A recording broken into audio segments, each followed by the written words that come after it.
കോഴിക്കോട് വടകരയിൽ രേഖകളില്ലാതെ കൊണ്ടുവന്ന 1,04,00,000 രൂപയുമായി ജ്വല്ലറി ഉടമ പിടിയിൽ. വടകരയിലെ മനോജ് ജ്വല്ലറി ഉടമ മനോജാണ് പിടിയിലായത്. മഹാരാഷ്ട്രയിൽ നിന്ന് പണം കാറിൽ കൊണ്ടുവരുമ്പോഴാണ് പിടിയിലായത്. അനീഷ് ദേവസ്യ കോഴിക്കോട് നിന്ന്. അനീഷ്, അങ്ങനെ കാറിൽ പണം മഹാരാഷ്ട്രയിൽ നിന്ന് കേരളം വരെ എത്തിച്ചു. കേരളത്തിൽ ഏതാണ്ട് ഡെസ്റ്റിനേഷൻ എത്താറായപ്പോൾ പിടികൂടി. വിവരങ്ങൾ. കോഴിക്കോട് വടകരയിലാണ് കുഴൽപ്പണമായി ജ്വല്ലറി ഉടമ പിടിയിലായിരിക്കുന്നത്. ഈ രേഖകളില്ലാതെ കൊണ്ടുവന്ന 1,04,00,000 രൂപയാണ് ഇപ്പൊ പിടിച്ചെടുത്തിരിക്കുന്നത്. ഈ വടകരയിലെ മനോജ് ജ്വല്ലറിയുടെ ഉടമ മനോജാണ് പിടിയിലായിരിക്കുന്നത്. ഈ വടകര ടൗൺ ഹാളിന് സമയം വെച്ച് ഇന്ന് രാത്രി 8 മണിയോടെ ഈ ഡാൻസർ ടീമും വടകര പോലീസും ചേർന്നാണ് ഇയാളെ പിടികൂടിയിരിക്കുന്നത്. ഈ മഹാരാഷ്ട്രയിൽ നിന്ന് കാറിലാണ് ഇയാൾ ഈ പണം കൊണ്ടുവന്നിരുന്നത്. ഈ യഥാർത്ഥത്തിൽ ഈ മയക്കുമരുന്ന് കടത്തുന്ന ഒരു രഹസ്യവിവരത്തിന്റെ അടിസ്ഥാനത്തിൽ പോലീസ് ഇവിടെ പരിശോധന നടത്തിയത്. എന്നാൽ ഈ പരിശോധനയിലാണ് കാറിൽ നിന്ന് ഇത്രയും വലിയ തുക കണ്ടെത്തിയിരിക്കുന്നത്.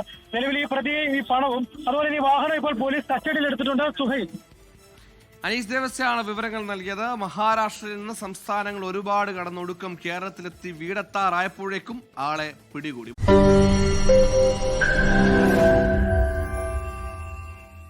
ലോകത്തെവിടെയായാലും ഏത് സമയത്തും 24 വാർത്തകളും ഓഗ്മെന്റഡ് റിയാലിറ്റി പാക്കേജുകളും എക്സ്പ്ലെയിനറുകളും വിശദമായി കാണാൻ ഞങ്ങളുടെ യൂട്യൂബ് ചാനൽ നിങ്ങൾക്ക് സബ്സ്ക്രൈബ് ചെയ്യാം.